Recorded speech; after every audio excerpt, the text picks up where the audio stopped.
Iya, sebentar ya, dikit lagi. Ini juga harus diapakan. Kita kan mau memberi pencerahan pada banyak orang. Nah, ini dia. Iya. Ini dikit lagi Pak ya, sabar. Dikit lagi.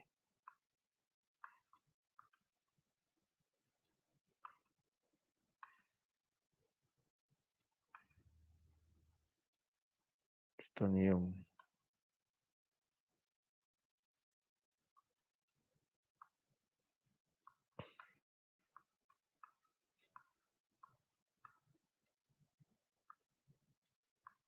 Mana dia nih? Ya, oke, silakan Pak. Oke. Poligami ya. Poligami itu artinya satu lelaki banyak istri. Jadi harus tahu bahwa gini, poligami itu sebenarnya bukan pencetusnya bukan Islam. Jadi sejak Islam itu ada, poligami sudah ada gitu loh. Jadi poligami itu bukan murni ajaran Islam. Islam itu hanya mengatur poligami. Jadi semangat Islam datang dalam tanda kutip ya, ketika Nabi Muhammad datang, justru semangatnya yang banyak, yang tidak ada batas itu menjadi ada batasnya. Jadi dulu itu pada zaman Nabi Muhammad sebelum diutus menjadi nabi, poligami itu tidak ada batasnya, orang boleh menikah sebanyak-banyaknya, tidak masalah. Kemudian setelah Nabi Muhammad diutus, itu dibatasi poligami maksimal 4 wanita, itu pun dengan syarat-syarat macam-macam. Tapi perintahnya yang jelas itu di situ kalau dibaca di surat surat An-Nisa ayat 3 itu justru perintahnya satu saja. Jadi jujur aja saya membaca Alkitab, di Alkitabnya Bang Rudi ini saya tidak menemukan perintah bahwa untuk menikahi satu wanita saja, tidak menemukan. Bahkan kalau kita merujuk ke PL itu tokoh-tokohnya poligami semua. Tokoh-tokohnya poligami. Jadi itu dulu Bang. Jadi sekali lagi ya, ini disclaimer bahwa poligami bukan ajaran murni Islam. Islam hanya mengatur poligami yang dulunya dari tidak terbatas menjadi terbatas. Itu dulu. Oke, terima kasih. Di dalam Kristen memang tidak boleh berpoligami. Dasar hukumnya di mana? Di Kejadian 1, ya. Di Kejadian 2 dan di Kejadian 3. Yang berbunyi adalah mereka bukan lagi menjadi dua melainkan satu. Kan begitu ya. Laki-laki dan perempuan akan hidup bersama. Laki-laki dan perempuan loh, bukan laki-laki dan perempuan-perempuan, tapi laki-laki dan perempuan. Dua menjadi satu daging. Ya. Kemudian diperkuat Yesus juga di Matius 19, mulai dari ayat 6 itu ya. Mereka bukan lagi menjadi dua, melainkan satu. Karena itu apa yang dipersatukan dalam nama Tuhan tidak bisa diceraikan oleh manusia. Ya, nah, kami menganut paham boleh bercerai. Perceraian itu ada 4 hal penyebabnya. Yang pertama adalah karena tidak dipersatukan dalam nama Tuhan. Contohnya kami menikah di agama lain. Udahlah, orang Muslim bisa bercerai karena mereka tidak terikat dengan hukum daripada dua menjadi satu atau hukum Tuhan, mereka dipersatukan dalam nama Tuhan. Itu diperkuat di Maliaki 2, ayatnya 14. Mengapa mereka tidak bisa bercerai? Karena Tuhanlah saksi yang menjadi saksi dari pernikahan mereka, bukan manusia. Makanya di ajaran Kristen ketika menikah tidak ada yang dikatanya sah-sah, nggak ada itu. Itu manusia yang menyesatkan, bukan Tuhan. Kemudian dalam Kristen ketika menikah tidak ada dibacakan kalau saya tidak menafkahi ditalak atau diceraikan, tidak bisa. Itu kalimat itu tidak ada. Tetapi apakah kau mau hidup dengan dia seia sekata dalam suka duka, sakit senang, sakit sehat, miskin kaya, begitu-begitulah ya. Kemudian yang bisa membuat perceraian kedua kematian, itu udah pasti. Yang ketiga adalah zina. Kenapa zina bisa buat perceraian? Karena mereka bukan lagi dua, tetapi sudah 3 menjadi berapa itu? Saya nggak tahu. Kalau dibilang satu rumah, 3 menjadi 1. Jadi kalimat itu tidak cocok lagi 2 menjadi 1 sesuai hukum Tuhan. maka dilarang berzina. Yang keempat adalah beda iman. Tetapi yang meminta itu adalah yang beda iman. Karena kami tidak terikat lagi dengan hukum perceraian dia itu, maka harus dia yang minta. Kami terikat dengan hukum yang ini, ya kan? Nah, kemudian apakah poligami itu adalah solusi? Bagi Kristen itu bukan solusi. Solusi itu adalah hidup setia sampai mati. Lantas kalau kita di dalam rumah tangga ribut bertengkar gini-gini, ya tadi itu di sorry saya lupa 1 Korintus 7 ya. Bahwa dibilang untuk sementara waktu lebih baik kalian memisahkan diri untuk waktu tertentu ya, tapi jangan berlama-lama. Baru disuruh kami untuk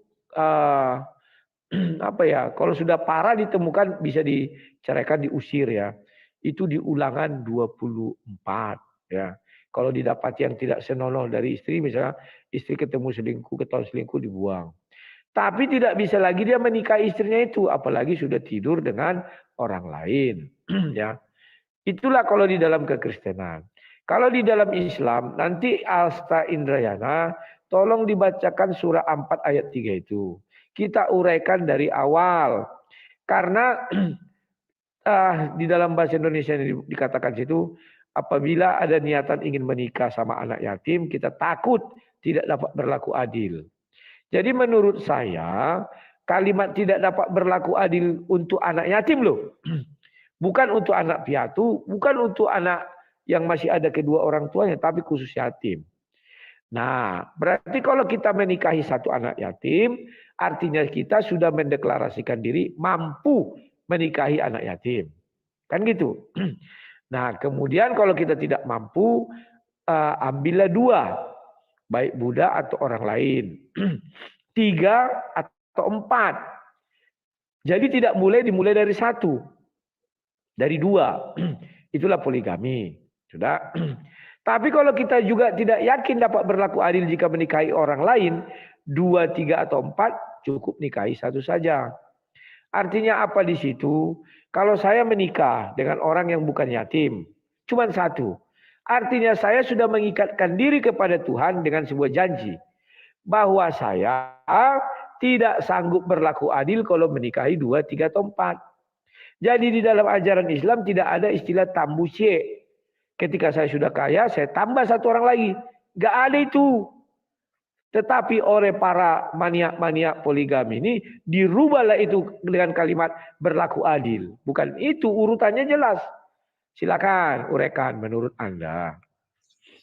Oke, Rudi. Saya nanggapi dulu yang pernyataan Bang Rudi tentang dalil tidak boleh poligami, tapi memakai kejadian. Artinya itu di perjanjian lama. Yang ayatnya itu harus gini ya, maknanya itu banyak tafsir, 2 menjadi 1, sementara faktanya 2 tetap masih 2 aja, suami dan istri. Menjadi 1 itu kan maknanya bisa macam-macam ya, bisa 1 tujuan, 1 dan lain sebagainya. Kemudian kalau kita pakai dalil, maksudnya maaf Bang, kalau Bang Rudi pakai dalil perjanjian lama, sementara tokoh-tokoh di perjanjian lama mayoritas itu poligami, mulai dari Abraham, Yakub, kemudian Yusuf, kemudian Musa, kemudian Daud, Salomo, aduh, itu banyak sekali tokoh-tokoh yang berpoligami. Dan ketika saya tanya ke teman-teman Kristen, apakah Ibrahim itu orang yang benar masuk surga. Loh, tapi kan dia berpoligami gitu loh. Kalau poligami itu diharamkan, harusnya mereka di neraka dong. Jawabannya adalah mereka adalah tokoh-tokoh yang masuk surga. Buktinya kitabnya saja mereka pakai gitu loh. Bahkan di teman-teman Kristen masih dijilid menjadi 1. Itu ya. Jadi saya sebenarnya kalau dalilnya 2 menjadi 1 saya enggak puas kalau dalil itu. Kemudian kalau di Islam, tadi saya sudah bilang ya bahwa semangat Islam adalah membatasi, bukan membuat aturan baru yang dari 1 menjadi boleh banyak. Jadi dulu itu banyak kemudian dibatasi. Dalilnya itu kalau di surat An-Nisa ayat ketiga itu bunyinya wa in khiftum alla tuqsitu fil yatama. Kata yatama, wa in khiftum, jika kalian itu khawatir alla tuqsitu tidak bisa bersikap adil fil yatama. Maksudnya ada ketidakadilan pada yatama. Yatama itu orang anak-anak yatim. Jadi Bang Rudi jangan menerjemahkan yatim ke dalam bahasa Indonesia sebagai, kalau di bahasa Indonesia itu kan yatim itu adalah orang yang tidak punya bapak. Kalau yang tidak punya ibu kan namanya piatu. Kalau dalam Al-Qur'an itu sama, Bang. Jadi orang yang sudah apa? Kalau gini, artinya gini, sama dengan yatim. Kalau yang tidak punya bapak namanya yatim, kalau yang tidak punya ibu namanya yatam. Maaf. Kalau yatimnya laki-laki itu yatim, kalau yang yatim itu perempuan itu yatama. Jadi yatama itu maksudnya anak yatim yang sudah tidak punya bapak tapi perempuan. Yatama. Jadi fokus di ayat poligami di surat An-Nisa ayat 3 itu memang fokusnya ke anak-anak yatim.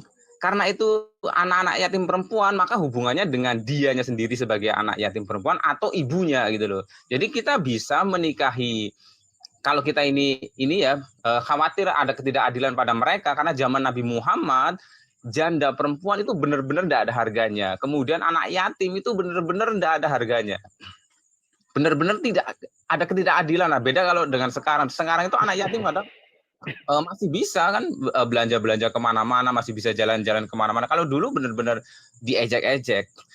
Karena itu Al-Quran benar-benar menekankan tentang nasib anak yatim yang perempuan itu.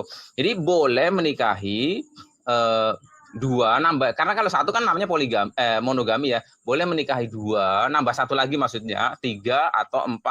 Tapi di akhir ayat, kalau memang tidak bisa bersikap adil, sebenarnya ini penekanannya di sini. Kalau tidak bisa bersikap adil, sementara Nabi Muhammad saja yang berpoligami karena dia memang ingin menyatukan suku-suku pada saat itu saja masih ada pertengkaran, walaupun pertengkaran yang kecil-kecil gitu. Apalagi kami ini yang manusia biasa. Sehingga di situ ditekankan wa in khiftum ala ta'dilu fawahidatan. Kalau engkau itu tidak bisa berbuat adil, maka satu saja. Jadi ada perintah fawahidatan, satu saja. Jadi sebenarnya ayat ini justru penekanan agar satu saja, tapi dia Al-Qur'an ini gini, Bang. Karena pada saat itu poligami itu marak dan itu tidak terbatas. Jadi Al-Qur'an itu berusaha untuk agak tidak menimbulkan chaos peraturannya. Jadi agak lentur-lentur sedikit gitu loh. Kalau langsung satu itu chaos, nanti bisa jadi chaos. Peraturan kalau langsung keras itu bisa chaos. Misalkan contoh peraturan tentang pengharaman khamr, itu enggak langsung khamr haram, ada ayat-ayat tertentu sebelumnya, pendahuluan agar orang semakin jauh. Sama seperti poligami. Jadi enggak bisa langsung satu, kalau 2 haram enggak bisa. Itu dulu, Bang. Oke, terima kasih. Ya. Di dalam ajaran Kristen, Tuhan tidak pernah mengizinkan poligami. Tuhan kami tidak pernah mengajarkan poligami. Kecuali orang yang sudah terlanjur berpoligami. Kan begitu ya. Itulah sebabnya dia menciptakan satu Adam dan satu Hawa. Bukan tidak bisa dia menciptakan satu Adam, banyak Hawa. Tapi karena dibilang di situ, 2 menjadi 1. Mereka akan meninggalkan ayah dan ibunya untuk bersatu. Artinya keluarga, satu itu keluarga namanya. Ya, 2 tetap 2, memang fisiknya 2 tetap 2. Tapi mereka menjadi satu keluarga. Pahami dulu ya. Kemudian Raja Daud berpoligami. Apakah Tuhan senang? Tidak. Apakah Tuhan menghukum? Ya, Raja Daud dihukum. Ya. Abraham dihukum? Ya, dihukum. Anaknya diusir. Ada bagian yang harus dia relakan. Yang tidak diizinkan Tuhan. Maka sampai kiamat nanti, Abraham adalah orang yang paling bersedih. Karena Ismail. Sampai kiamat nanti tidak bisa bertuhan kepada Bapa di sorga. Sekalipun dia menjadi Kristen. Kalau dia ingin apa ya? Oh, saya keturunan Ismail, saya menjadi Kristen. Saya ingin menyembah Bapa di sorga. Enggak bisa. Itu sudah menjadi kutukan. Saya tidak berkenan di hadapannya, tapi saya berkati dia. Ya. Tuhan tidak mau. Lantas kalau gitu Abraham masuk neraka dong. Nah, sorga dan neraka ini di dalam Kristen ada namanya perzinahan, itu yang membawa ke maut. Abraham tidak berzina. Karena dia disuruh istrinya untuk menikah. Tapi Daud berzina. Makanya kalau ditanya saya di perjanjian baru kan dikatakan bukan Daud yang naik ke sorga. Bukan. Ya. Jadi itu kalau dari firman Tuhan kami. Ya. Kemudian kita merujuk lagi kepada Islam. Apapun yang kau jelaskan saya sudah paham.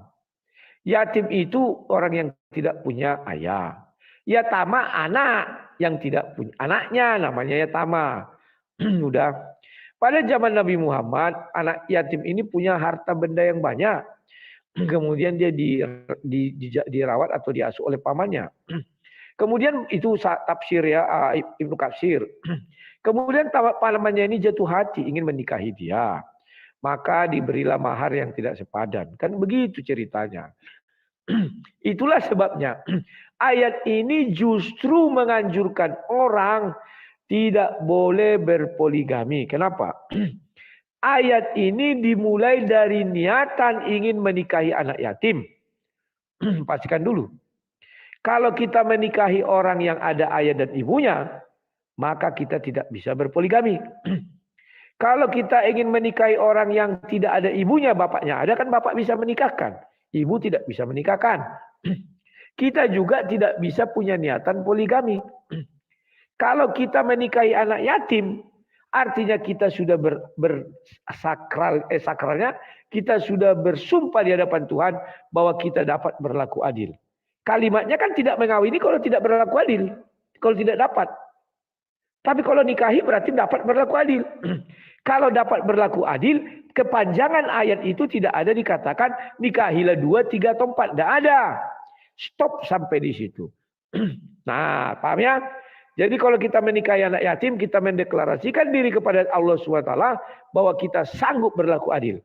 Ketika kita sanggup berlaku adil, ayat itu tidak bisa kau panjangkan ke belakang. Paham? Kemudian, ya, dibuat lagi di situ, jika tidak bisa berlaku adil, nikahilah 2. Kayak yang di Sulawesi itu dia langsung nikahi 2 perempuan, gitu. 3 atau 4 dinikahi langsung. Ternyata kita pun khawatir tidak adil. Kalau langsung nikah 2, nikah 3 atau 4. Maka kita nikahilah 1 mereka. Yang bukan anak yatim. Maka kita sudah mendeklarasikan diri di hadapan Allah SWT.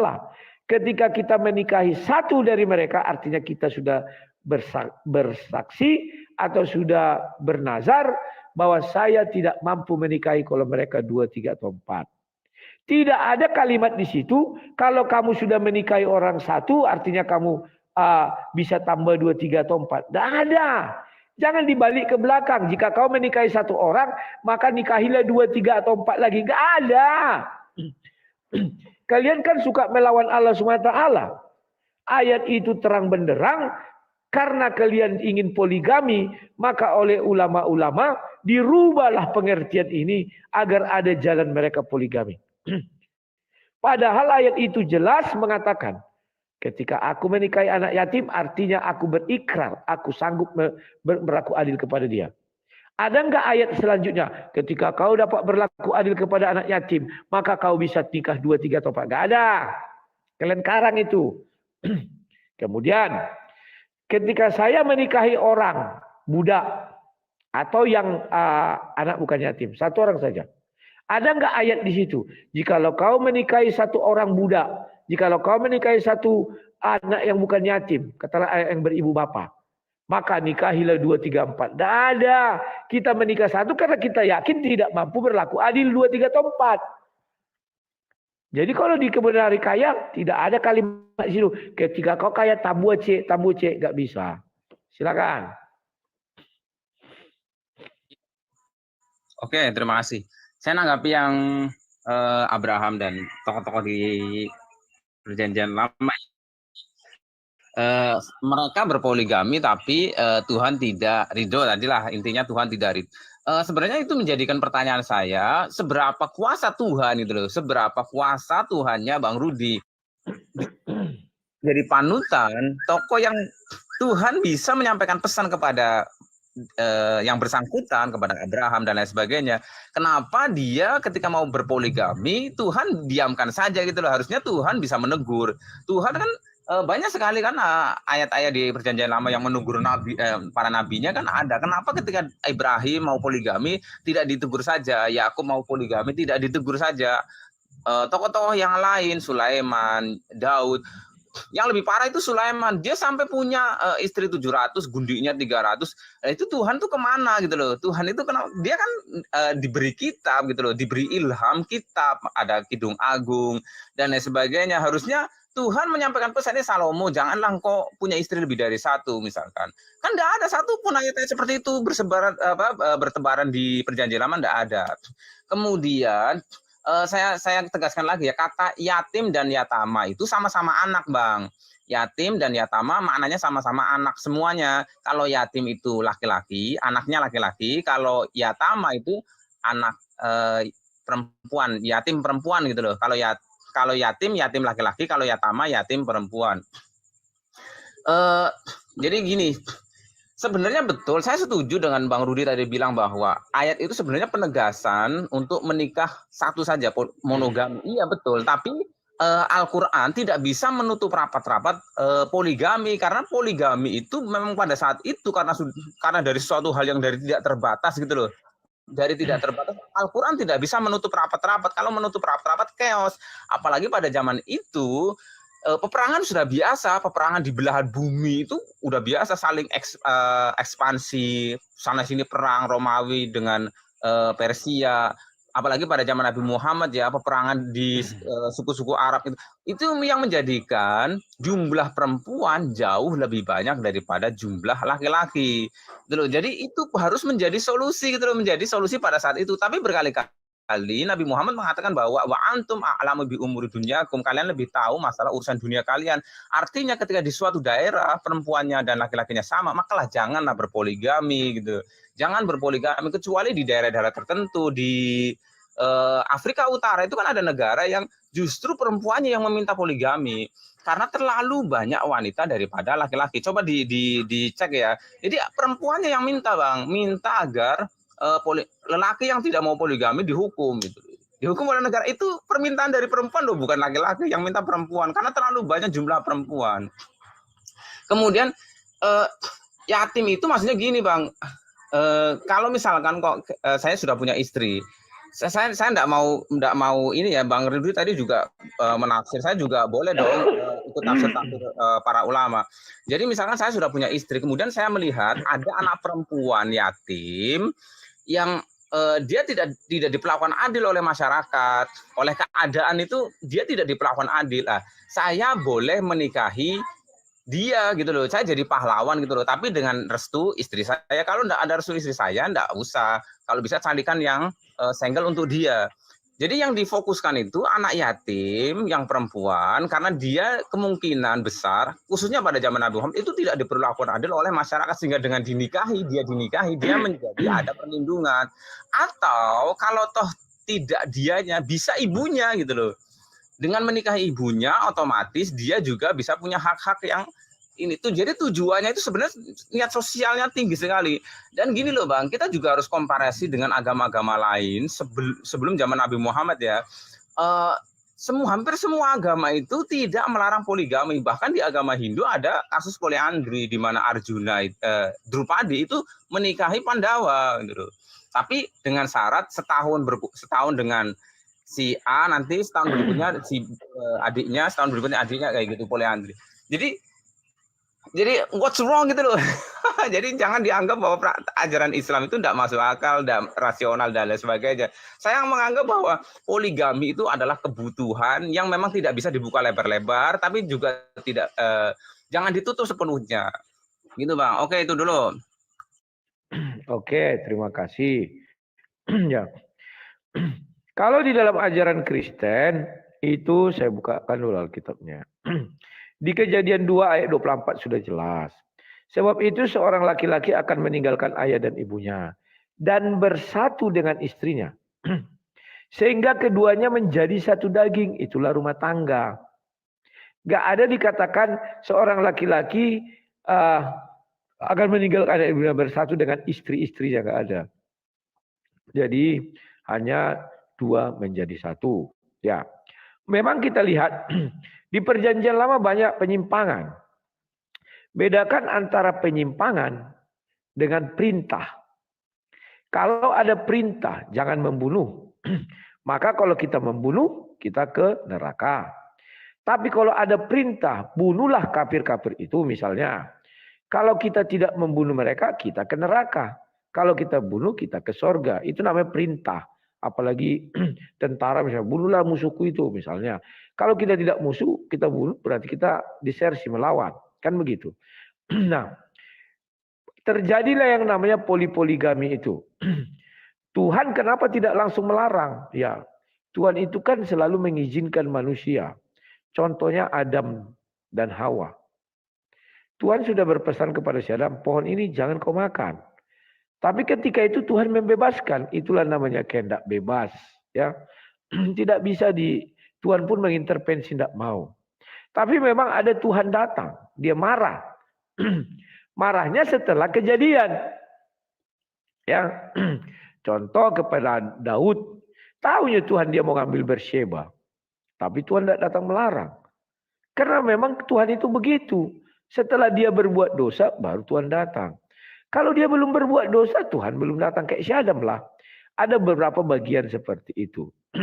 Tetapi Alkitab menjelaskan semua dihukum. Si Daud anaknya yang dari Berseba mati. Abraham, Ismail tidak berkenan di hadapannya sampai kiamat nanti dan keturunannya. Mau dia masuk Kristen, mau dia masuk Yahudi, asal dia tahu itu DNA Ismail, dia tidak berkenan kepada Ismail. Dan keturunannya.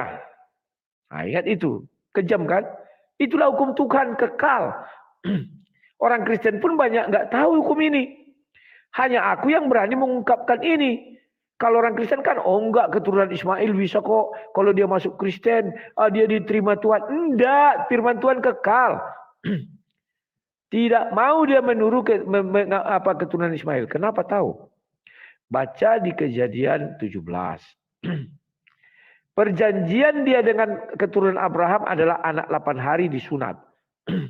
Sementara Ismail anak 13 tahun disunat. Berarti bukan dia yang dimaksud. Maka tidak mau Tuhan dengan orang ini sampai hari kiamat. Itu kalau kita bicara fakta sesungguhnya. Sekarang kita masuk ke dalam ajaran Islam. Saya tidak mengatakan tidak realistis, tidak ada saya bilang. Justru saya mendukung surah 4 ayat 3. Cuman orang Islam sekarang tidak pernah mendukung ayat itu. Mereka menentang ayat itu. Ketika kau bilang kamu menikahi seorang istri. Ya. Apa dasar kau menikahi dia seorang istrimu? Kita anggap ayah dan ibunya masih ada. Maka baca ayat Al-Quran. Berarti dia bukan yatim. Berarti hukumnya ketika kau menikahi dia yang bukan yatim, artinya kau sudah mendeklarasikan diri, kau tidak mampu, kau tidak sanggup menikahi orang langsung 2, langsung 3 atau 4 sekalian. Paham nggak? Kemudian kau kaya. Kau lihat anak yatim ada dipersekusi di sana. Oh, biar dia selamat, saya mau menikahi dia. Ayat mana yang kau buat untuk menikahi dia? Gak ada. Tertutup semua jalan kalian. Oh, saya menikahi dia. Jadi 2. Dasar kau apa? Surah 4 ayat 3. Dasar 2 itu apa? Kalau kau merasa, jikalau kau khawatir, kau menikahi anak yatim tidak sanggup berlaku adil. Paham dah maksudnya?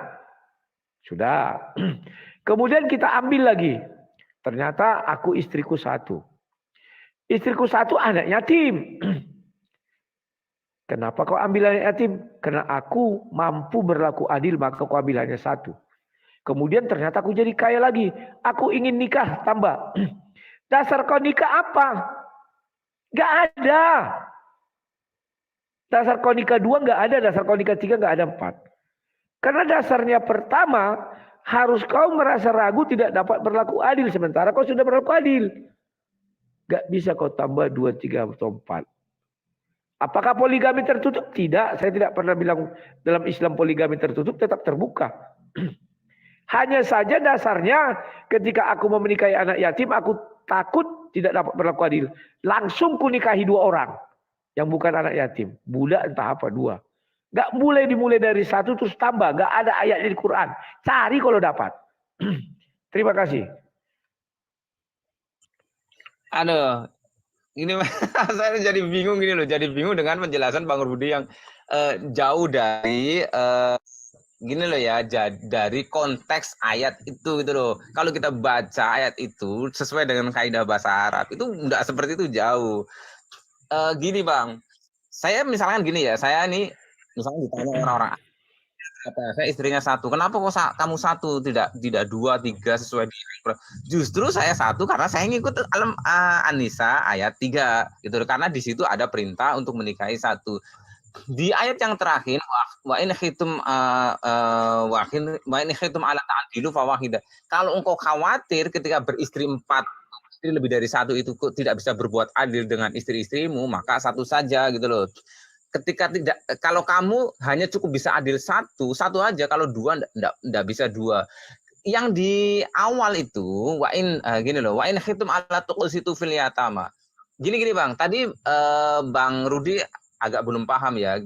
Istilah yatim dalam Islam itu merujuk pada anak-anak Bang.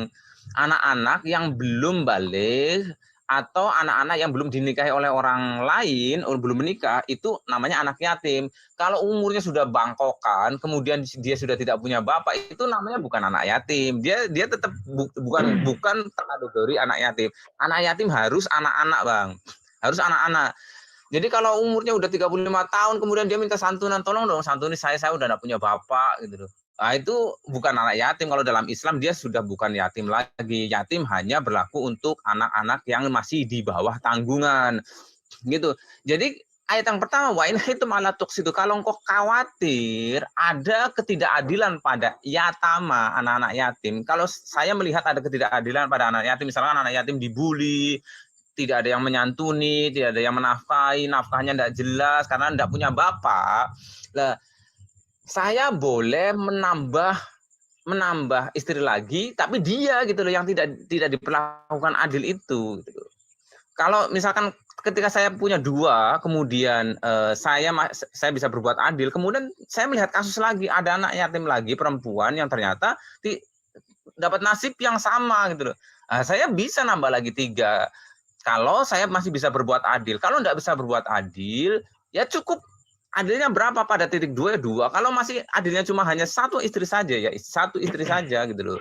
Dan izin kepada istri yang pertama itu salah satu indikator keadilan. Jadi kalau kita mau menikahi 2, istri pertama itu tidak mengizini, berarti udah otomatis tidak bisa poligami. Karena kalau poligami berarti tidak ada keadilan, karena istri pertama sudah tidak merasa nyaman dan lain sebagainya, tidak ada keadilan.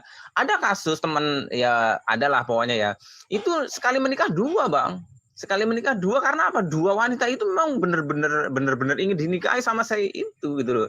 Dinikahi kawan itu dalam waktu yang bersamaan 2. Ya silakan saja gitu loh. Ketika itu memang 2 wanita itu merasa nyaman, silakan sah-sah saja.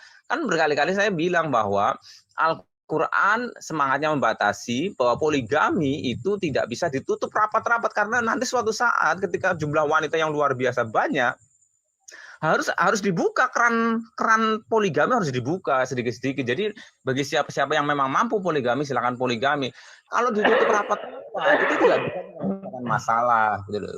Jadi dibuka lebar-lebar nanti akan menimbulkan ketidakadilan pada perempuan. Kalau dibuka lebar-lebar ya, kalau di perjanjian lama saya tetap meyakini bahwa tidak ada aturan larangan poligami.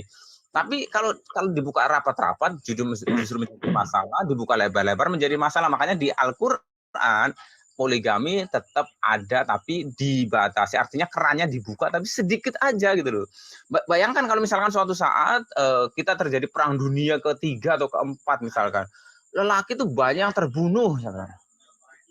Lelaki banyak yang terbunuh, jumlah wanita itu 1:10 katakanlah. Masa keran poligami benar-benar saklek harus di ini. Nah, itu tidak adil. Kemudian tadi saya juga mau mengkritisi tentang keturunan Ismail begini-begini. Saya itu menurut saya tidak rasionalis. Kalau di Al-Quran semua manusia Bang itu di mata Tuhan sama, yang membedakan hanya ketakwaannya. Nanti kalau seperti itu Bang, itu menjadi agamanya Tuhan itu rasis gitu loh. Tuhan itu amat sangat rasis. Kalau di Islam Bang, inna akramakum indallahi atqakum, bahwa yang paling mulia di sisi Tuhan itu berdasarkan pada ketakwaannya. Bahkan Nabi Muhammad, dia orang Arab, mengatakan bahwa la fadla arabiyyan 'alal ajamin wala abyadu 'ala aswadin illa bitaqwa. Tidak ada keutamaan orang Arab atas orang bukan Arab, orang putih atas orang hitam kecuali karena ketakwaannya. Jadi tidak kalau Arab itu pasti mulia, enggak. Orang yang kulitnya putih pasti lebih mulia dari orang hitam, enggak gitu loh. Nabi Muhammad yang jelas-jelas Arab loh, dia sampai bilang, saya tuh enggak ada apa-apanya. Kalian tuh sama di hadapan Tuhan, sekalipun saya ini dari Arab, orang-orang muhajirin, orang-orang ansar dari Arab, itu enggak ada apa-apanya di hadapan Tuhan, kecuali takwanya gitu loh. Sekalipun ada orang enggak tahu antah berantah datang dari mana, kalau dia takwanya luar biasa, dia lebih mulia daripada orang Arab. Itu Bang, itu dulu. Oke, terima kasih. Saya suka sama Asta Indrayana ini. Dia dalam berkata-kata jujur. Sebenarnya saya sudah tahu definisi yatim itu adalah anak yang tidak berbapak dan dia belum balik. Ya. Belum balik itu artinya bukan belum pulang ya kawan-kawan ya. Pergi dia belum balik. Woy. Artinya dia kalau perempuan belum mens. Ya. Jadi kawan-kawan, Islam mengizinkan kita menikahi anak yang belum mens. Ya, sesuai definisi yang diulang Astra Indrayana. Asal kita mampu berlaku adil terhadap hartanya. Nah, kan itu ya. Tetapi zaman sekarang, kenapa tidak ada lagi Islam yang mengikuti ayat ini? Menikahi anak yang belum balik. Kalau di Indonesia, Ustadz Puji dulu kan di penjara. Gimana sih hukumnya ini? Ya. Justru di situ kamu makin mempertegas Allah SWT mempersempit ruang poligami. Ketika kau memiliki seorang istri, hukum mana yang kau taruh? Pasti hukum yang kau taruh, kau cocokkan apakah istrimu anak yatim atau bukan. Kalau istrimu anak yatim artinya kau taruh kalimat awal dari surah 4 ayat 3. Ya. Berarti kau menikahinya artinya kau dapat berlaku adil. Kau nikahi dia satu. Sudah. Jika kau menikahi satu istri, apa dasar kau menikah? Di dalam Al-Quran hanya 2 ayat itu bicara tentang satu. Di depan dan di belakang. Artinya istrimu bukan anak yatim. Maka kau nikah satu. Kenapa kau nikah satu? Sesuai ayat itu karena kau tidak mampu berlaku adil. Jika kau menikah 2, 3, atau 4. Pahami dulu. Kemudian ujuk-ujuk kau mau nambah. Dasar kau apa? Enggak ada, tertutup. Nah ini. Dasar kau enggak ada, tertutup. Paham ya? Jadi kalau kau sudah menikah satu, tidak boleh tambah. Enggak ada tertutup. Ayat mana mau kau buat? Kau nikah 2, 3, atau 4. Karena kau takut menikahi anak yatim. Enggak dapat berlaku adil anak kecil itu. Kan itu dasarnya. Kau menikah yang bukan yatim, mau nambah dasarnya apa? Enggak ada. Tapi oleh orang-orang Islam sekarang, mereka melawan firman Tuhan. Tidak ada lagi sekarang orang menikahi anak yang belum balik.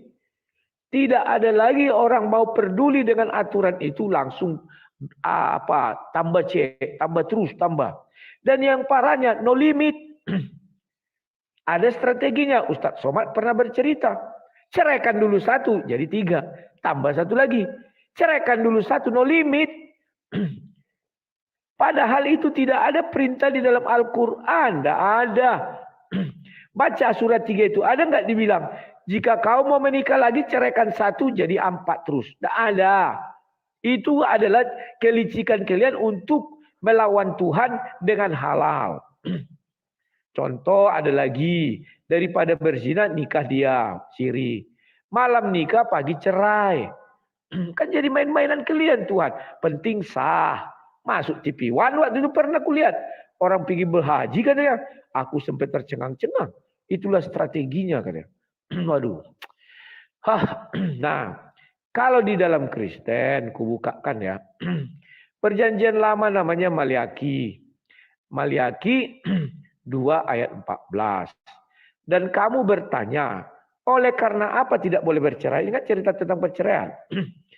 Oleh sebab Tuhan telah menjadi saksi antara engkau dan istri masa mudamu. Yang kepadanya engkau, arti masa muda itu istri pertama sekali. Ketika kita menikah, kita telah menjadi saksi. Yang kepadanya engkau telah tidak setia. Padahal dialah teman sekutumu dan istri seperjanjianmu. Jadi ketika kita menikah pertama sekali itu istri seperjanjian kita.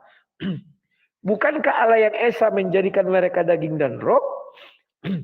Dan apakah yang dikehendaki kesatuan itu? Keturunan ilahi. Jadi jagalah dirimu dan janganlah orang tidak setia terhadap istri dari masa mudanya. Jadi Alkitab mengajarkan kepada kami. Kalau kita mau poligami itu pasti tidak setia sama istri masa mudanya. Karena kita melirik dulu kan. Mana ada tutup mata langsung kawin. Tidak ada, pasti buka mata dulu. Timbul cinta, timbul keinginan. Maka dibilang siapa memandang wanita dan mengingini. Nah, inilah itu. Ya. Kalau memandang wanita dan senyum-senyum. Terus membayang-bayangkan tidak masalah. Tapi kalau mengingini. Nah ini mengingini. Mulailah munculnya pendekatan. Dia adalah poligami. Oleh sebab aku membenci perceraian. Firman Tuhan Allah Israel. Juga orang yang menutupi pakaian dan kekerasan, firman Tuhan semesta alam. Maka jagalah dirimu dan janganlah berkhianat. Memang dinasihati kami. Jangan berkhianat, aku benci perceraian katanya. Kalau Islam kan ada gitu.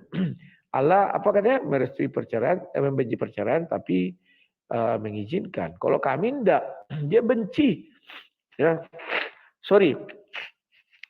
Silakan. Oke, kalau perceraian itu dalilnya abghadul halali ilallahi at-talaq. Jadi boleh tapi dibenci sama Tuhan itu talak, Bang. Jadi talak itu sesuatu yang dibenci tapi diperbolehkan, memang itu harus jadi satu-satunya. Kalau ketika ada maslahat, ketika dengan bercerai itu menjadi maslahat, maka boleh bercerai daripada dia satu rumah terus, tapi yang terjadi adalah justru neraka gitu loh, neraka dunia dan lain sebagainya. Itu maka perceraian bisa menjadi solusi, dan itu adalah perkara halal yang paling dibenci. Jadi di Islam itu perceraian dibenci juga, Bang, tapi itu darurat ya. Kemudian saya mau gini, Bang, di surat An-Nisa itu ayat 3 itu sebenarnya bunyinya gini, Bang, wa in khiftum ala tuqsitu fil yatim. Kalau kalian itu khawatir pada anak-anak yatim tidak diperlakukan adil, anak-anak yatim perempuan ya, fangkihu ma tabalakum minan nisa, maka nikahlah apa yang kalian suka minan nisa, dari nisa. Jadi yang dinikahi itu an-nisa, perempuan, bukan yatimnya sebenarnya. Artinya pakai diksi an-nisa, artinya an-nisa itu bisa jadi anak yatimnya itu nanti ditunggu sampai dia mampu secara fisik, secara biologisnya mampu, atau ibunya gitu loh, ibunya anak yatim itu tadi gitu loh. Makanya di situ tidak pakai yatama yang dinikahi, tapi yang dinikahi itu anisa. Anisa itu artinya perempuan gitu, Bang. Jadi Al-Quran ini sangat ini ya, perfect banget dari perdebatan sebenarnya, karena kami yakin ini dari Tuhan. Di situ bukan yatama yang disuruh dinikahi. Jadi Allah tuqsitu fil yatama fangkihu ma tabalakum minan nisa, maka nikahilah di antara kalian minan nisa, dari perempuan yang sudah matang. Nikahi. Tapi sebelum ayat itu kan, sebelum kata-kata itu ada kata yatama, artinya yang wanita yang ada kaitannya dengan yatama itu tadi. Bisa jadi anak yatimnya itu sampai nanti ditunggu dia matang, atau ibunya gitu loh. Karena penekannya pada perlakuan ketidakadilan pada itu bisa terjadi dari orang lain ataupun keadaan karena dia tidak punya bapak. Memang pada saat itu, Bang, coba dipelajari ya, kondisi anak-anak yatim pada zaman Nabi Muhammad itu benar-benar terlantar betul. Benar-benar terlantar betul. Makanya Nabi Muhammad banyak sekali hadis-hadis yang menekankan agar kami ini agar mencintai anak yatim, menanggung anak yatim dengan balasan-balasan pahala yang luar biasa gitu. Gitu. Kemudian kalau kita bicara tentang manusianya ya, Bang, manusianya dimanapun lah yang beragama Islam, kadang dia udah punya istri cantik masih nikah lagi. Nah, itu manusianya, Bang. Betul, saya mengakui bahwa dia tidak begitu melaksanakan ayat ini, betul. Saya tidak masalah gitu loh. Tapi pada zaman Nabi Muhammad hal seperti itu belum terlalu ditekankan oleh Nabi. Karena apa? Karena memang masa transisi gitu loh, masa transisi dari boleh menikahi siapa saja dibatasi menjadi 4. Nah, sekarang ketika orang sudah mulai sadar, tidak masalah ketika pemerintah misalkan ya melarang poligami, tidak masalah atau tidak melanggar Al-Quran, karena di Al-Quran sendiri ada perintah monogami. Nabi Muhammad juga pernah mencontohkan monogami gitu loh, pernah mencontohkan monogami. Kadang pertanyaannya begini, yang sering dilontarkan oleh teman-teman Kristen, kenapa di Al-Quran 4 Nabi Muhammad lebih dari 4? Itu jelas sudah dijelaskan di surat Al-Ahzab bahwa itu kekhususan Nabi Muhammad. Kalau kita cek satu persatu, istri-istri Nabi itu rata-rata adalah anaknya para pembesar-pembesar musuh-musuhnya. Misalkan Juwairiyah, anaknya pemimpin dari Bani Mustalik. Dengan menikahi Juwairiyah, Nabi Muhammad, orang Islam dengan Bani Mustalik menjadi damai, menjadi tidak bersengketa lagi. Sebelumnya bersengketa terus. Kemudian di Khaybar ada Sofia binti Huyai Al-Akhtab. Dengan menikahi dia, akhirnya tidak lagi ada catatan dalam sejarah orang Islam menjadi berperang lagi dengan kaumnya Sofia itu. Jadi ada damai. Ada satu yang memang masih sengketa terus, itu dengan Romlah, anaknya Abu Sofyan. Jadi ketika Romlah itu menjadi istrinya Nabi Muhammad, Abu Sofyan itu masih memusuhi Nabi Muhammad gitu loh. Ya, tapi pada akhirnya Abu Sofyan pun masuk Islam. Jadi kalau Nabi Muhammad itu perkecualian, ada tujuan-tujuannya untuk merekatkan semua kaum-kaum itu. Jadi gitu Bang, jadi bedakan antara dalil atau ajaran Islam dengan orang Islam gitu loh. Jadi orang Islam tidak bisa menjadi standar hukum. Kemudian Nabi itu kalau dalam Islam itu artinya adalah orang yang mendapatkan kabar dari Tuhan. Tuhan itu bisa menitip kabar lewat para nabinya gitu loh. Kalau memang Tuhan itu tidak berkehendak umatnya itu berpoligami, jadi kalau saya memahaminya bahwa di zaman sebelum Yesus itu orang berpoligami, tidak cuma nabi-nabinya, masyarakatnya berpoligami, bahkan nabinya pun berpoligami. Kenapa Tuhan tidak menitipkan pesan yang jelas, yang tidak tidak ada ambigu, yang jelaslah bahwa poligami dilarang misalkan. Titiplah berapa ayat lewat nabinya gitu loh. Kenapa kok enggak kayak bahkan tadi saya udah bilang, kenapa sampai Salomo punya istri sebegitu banyak, tidak ada satupun ayat yang turun kepada Salomo. Salomo tidak boleh menikah lebih dari satu misalnya. Kenapa kok tidak ada gitu loh? Sementara ayat bertebaran, Salomo diilhamkan ayat-ayat, Musa diilhamkan ayat-ayat gitu. Itu Bang. Oke, terima kasih Asra Indrayana. Saya suka kalian ini apa yang diucapkan pertama untuk dibela. Inilah kelebihan kalian, membela ucapan pertama. Kalau kami tidak pernah mau aku membela ucapanku yang pertama. Untuk apa? Karena Tuhan kami konsisten. Ya, saya setuju dengan kamu. Ingat ya, ilmu baru yang harus kalian pahami semua penonton, bahwa Islam boleh menikahi anak yang belum balik, ya, di bawah belum haid. Tapi kata dia mungkin nanti menggaulinya kalau dia sudah haid. Nah, begitu. Ada itu saya lihat di TikTok ya. Dia nikahi anak yang belum haid, sesudah itu dihalangi, diambilnya pistol tembak-tembak gini. Naik darah. Namanya laki-laki kalau sudah diubun-ubun, mau haid, mau enggak haid, penting dia istriku, kan begitu ya. Tetapi terima kasih diskusi malam ini ya. Kau sudah membuka wawasan orang banyak, dan saya juga sudah membukakan kebenaran kepada kalian. Bahwa Al-Quran itu, kalau kau menikahi satu istri, dasarmu ada. Yang pertama di depan, bahwa kau mampu menikahi anak yatim, adil. Yang kedua di belakang, bahwa kau tidak mampu berlaku adil kalau menikahi 2, 3, atau 4 orang. Itulah dasar untuk menikah satu. Selebihnya tertutup jalanmu untuk poligami. Jangan kau tambah-tambahi, jangan kau kurang-kurangi. Satu-satunya jalan poligami adalah kau takut berlaku adil terhadap anak kecil jika kau nikahi, maka kau langsung menikah 2. Ya, baru tidak boleh tambah 3, tidak boleh tambah 4. Karena tidak ada ayat mengatakan apabila kau sudah menikahi 2, tambahlah 1 lagi, enggak ada itu. Kau bisa menikahi 2, 3, atau 4. Pilih. Ya. Jadi terima kasih diskusi malam ini karena kondisi fisikku enggak bagus. Silakan kau tutup, aku tidak menyangga. Silakan. Iya, terima kasih. Gini, intinya bahwa Islam itu agama yang mencoba membuat aturan-aturan karena itu karena menikah ini berkaitan dengan syariat, jadi aturan Tuhan yang berkaitan dengan mengatur manusia itu disesuaikan dengan kebutuhan manusia.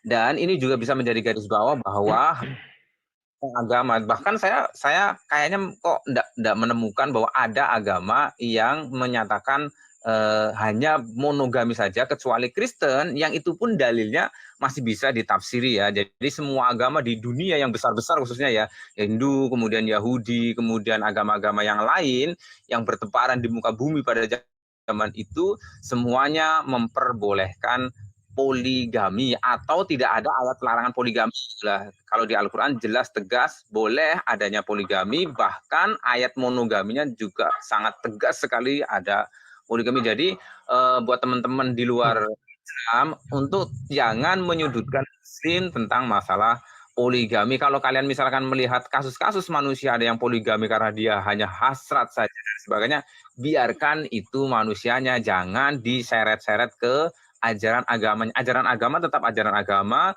Manusia yang melaksanakan ajaran agamanya menyimpang-nyimpang ya pisahkan, dibedakan. Tolong untuk dibedakan. Itu. Terima kasih Bang Rudi sudah menerima saya untuk diskusi. Oke. Kapan kita diskusi lagi tema yang lain. Oke. Siap. Terima kasih Asta Indrayana. Jangan lupa tokeknya ditangkap. Biar dijual mahal. Oke ya. Ada suara Sampai tokek? jumpa. Iya, oke. Tokek kan ya. Oke, terima kasih Asta Indrayana. Sampai jumpa. Ya, oke, terima kasih. Ya. Saya tidak menanggapi ya, karena janji saya begitu. Yang penting kalian sudah mendengar paparannya, sudah dia buat hal baru, kalian sudah paham apa itu yatim, sudah paham begini begono, silakan. Tapi yang asik ketika dia bicara tadi Islam ada tokek, tokek, tokek, pas sekali. Nanti kalian lihat, begitu diskusi kawan. Kita nggak usah diskusi gontok-gontokan, kuat-kuatan suara. Apa yang mendengar tah mana yang mau aku dengar, sakit telinga kan ya. Tapi kalau gini kan enak, kita bisa mengeksplor bebas. Tapi sekali lagi ini hanya diskusi. Jangan nanti ada laporan polisi LP nomor sekian atas nama Rudi Wandes kayak si Indra Moshe. Aku laporkan ke polisi, tidak terima kau bilang tidak boleh apa, kalau sudah nikah satu nggak boleh tambah. Imam manapun kau panggil berhadapan dengan aku, sulit dia menjelaskan itu.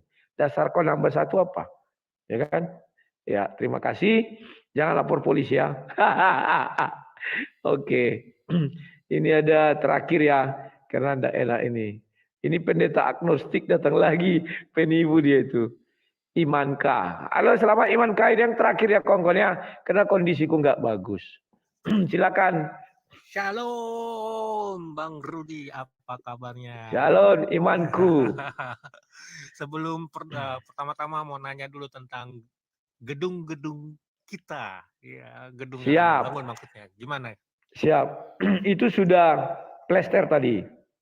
Bagian depan, puji Tuhan, dana untuk atap sudah tersedia. Tinggal aku besok mencocokkan apakah bahan-bahannya ini dedikasi bahan-bahan untuk atap ya. Puji Tuhan. Lancar terus. Mantap, puji Tuhan, haleluya. Keren-keren. Nggak hujan hari ini kah? Nggak hujan kan? Jadi enggak, lancar, makanya ya? aku minta orang tuh plester. Coba kalau hujan, ini lagi berteduh lagi nanti. Ya, sempat gerimis sebentar. Oh, tapi belum. untuk sebentar itu gerimis halus. Oh, oke. Ya, bagus. Ya itu udah rencana Tuhan ya supaya bisa harus cepat kelar supaya bisa dipergunakan yang memerlukan begitu. Siap. Jemaat-jemaat yang memerlukan. Ya, oke. Siap. Ya tadi senang ini tentang poligami nih. Wes mantap ini. Jadi kita harus ini ya. Apa namanya? Apalagi kalau didengar engkong nih. Aduh, engkong pasti suka, untuk aja engkong udah tidur. Coba kalau belum tidur. Meskipun giginya tinggal satu ya. Payah sengkong itu. Makanya biar dia tidur. Kalau udah dibangun dia ngomong-ngomong lagi tentang poligami, hancurlah kita semua. Ampun. Aduh, iya. Oke, saya hanya mau bilang ini ada 310, 311 ya, turun naik. Mata memandang, jangan lupa tap layarnya, jangan lupa love orange-nya ya, kita bangun room Sang Debaters ini supaya room ini yang lebih berkembang lagi untuk mengabarkan Injil kebenaran ya. Jangan lupa tap layarnya ya. Kalian boleh menghina, kalian boleh menghujat, kalian boleh ini, tapi jangan lupa tap layarnya. Kita tidak akan mengadu ke polisi kok. Kita hanya meminta tap layarnya aja ya. Ya kalau kalau kita kan nanti diaduin, dilaporin nanti. Kalau menghina. Iya, kalau kita sih hanya minta tap layarnya aja, gitu aja sama love orange-nya. Oke, itu aja sih Bang Rudi. Saya mau absen, jaga kesehatan, minum obat. Siap. Pokoknya Tuhan Yesus selalu memberkati. Terima kasih, shalom, haleluya, puji Tuhan. Bye-bye.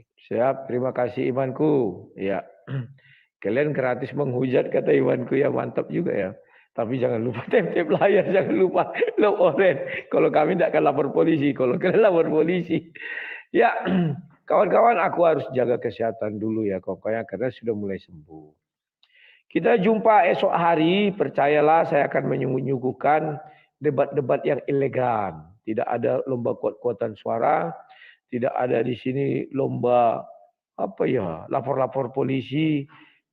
Bagi saya najis tralala, ya kan? Kenapa berdebat harus lapor polisi ya? Jadi kawan-kawan, sekian dan terima kasih. Sampai jumpa. Terima kasih atas kebaikan kalian semua, kawan-kawan yang di TikTok. Terima kasih atas kebaikan semua kawan-kawan yang di YouTube, sehingga pembangunan gereja tetap bisa berjalan. Saya nggak tahu siapa yang memberi donasi, saya nggak tahu namanya. Namanya saya tahu, tapi agak putus tadi ya. Saya nggak tahu siapa dia, suaranya pun saya nggak tahu. Dimanapun dia tinggal saya tidak tahu. Saudara bukan, keluarga bukan, tapi kami saudara dalam Yesus Kristus. Hari ini terpenuhi dana untuk atap itu ya. Jadi tidak ada lagi yang kusangsikan, tinggal cocokkan. Bisa jadi nanti kekurangan paling sedikit lah. Diupah aja lah nanti ya. Ini beli material dulu.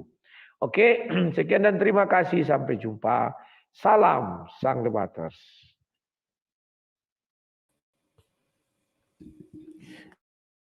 Ya, begitulah dulu kawan-kawan yang di YouTube ya. Terima kasih atas kebaikan kalian semua. Itulah enaknya hidup di dalam Yesus. Tidak perlu kita saling kenal, tidak perlu kita saling berteleponan, tatap muka ya. Tapi karena ada kasih itu timbul.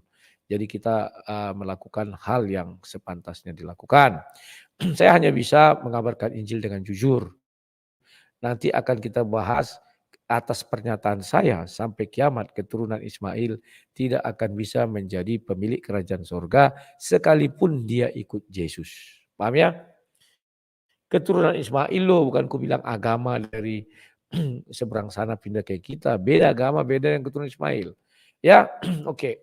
Sekian dan terima kasih, sampai jumpa. Salam Sang Debater. Selamat malam.